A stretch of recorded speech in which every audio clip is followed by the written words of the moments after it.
Hello everyone. GST council में जो rate reduce हुए हैं उसमें कुछ सर्विसेज के जो रेट रिड्यूस हुए हैं वो एक कंडीशन के साथ हुए हैं, विदाउट आईटीसी। सो आज हम इनके इम्प्लीकेशन डिस्कस करेंगे।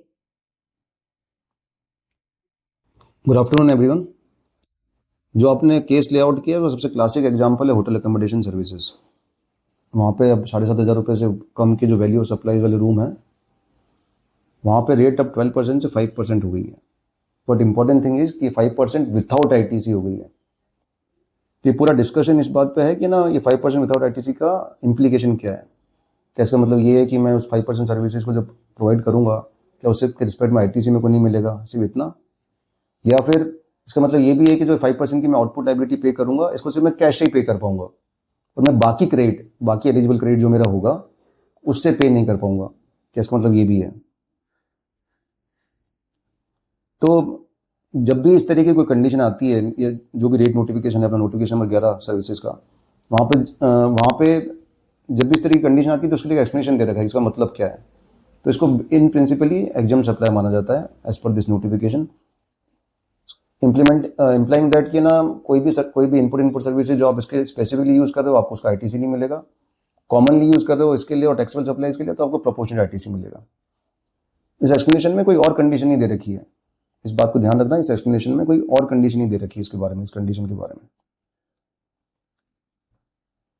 अपने डिस्कशन को कैरी फॉरवर्ड करने के लिए सेक्शन 49 सब सेक्शन 4 देखना जरूरी है, क्योंकि वो सेक्शन डील करता है कि मैं अपने आईटीसी को किस तरीके से यूज कर सकता हूँ।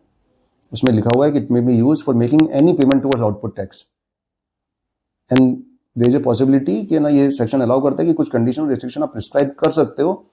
अगर कंडीशन रिस्ट्रिक्शन प्रिस्क्राइब कर रखे हैं, ठीक है, तो फिर आईटीसी का यूज उस तरीके से होगा, उस कंडीशन के हिसाब से होगा।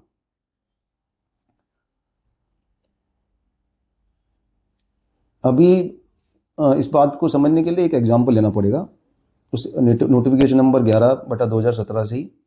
वहाँ पे सीरियल नंबर 3 जो कंस्ट्रक्शन सर्विसेज को डील करता है, जहाँ पे कंसेशन रेट दे रखी है 0.75%, वहाँ पे ये कंडीशन तो दे रखी है कि आप आईटीसी नहीं ले सकते अगर आप इस रेट पे चल रहे हो तो।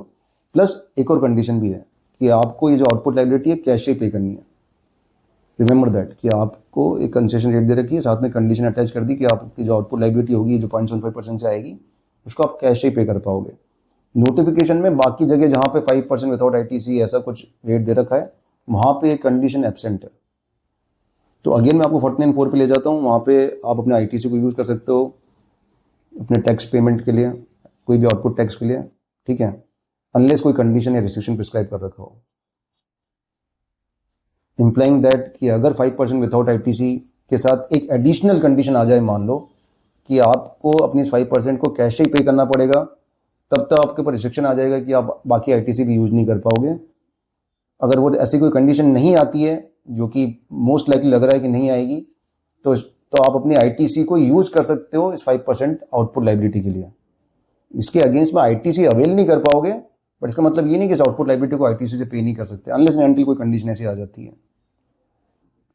आई होप ये डिस्कशन आपके लिए रेलिवेंट था, कुछ आपको लीगल क्वेश्चंस पे लेके गया और एक राइट कंक्लूजन पे लेके जाए।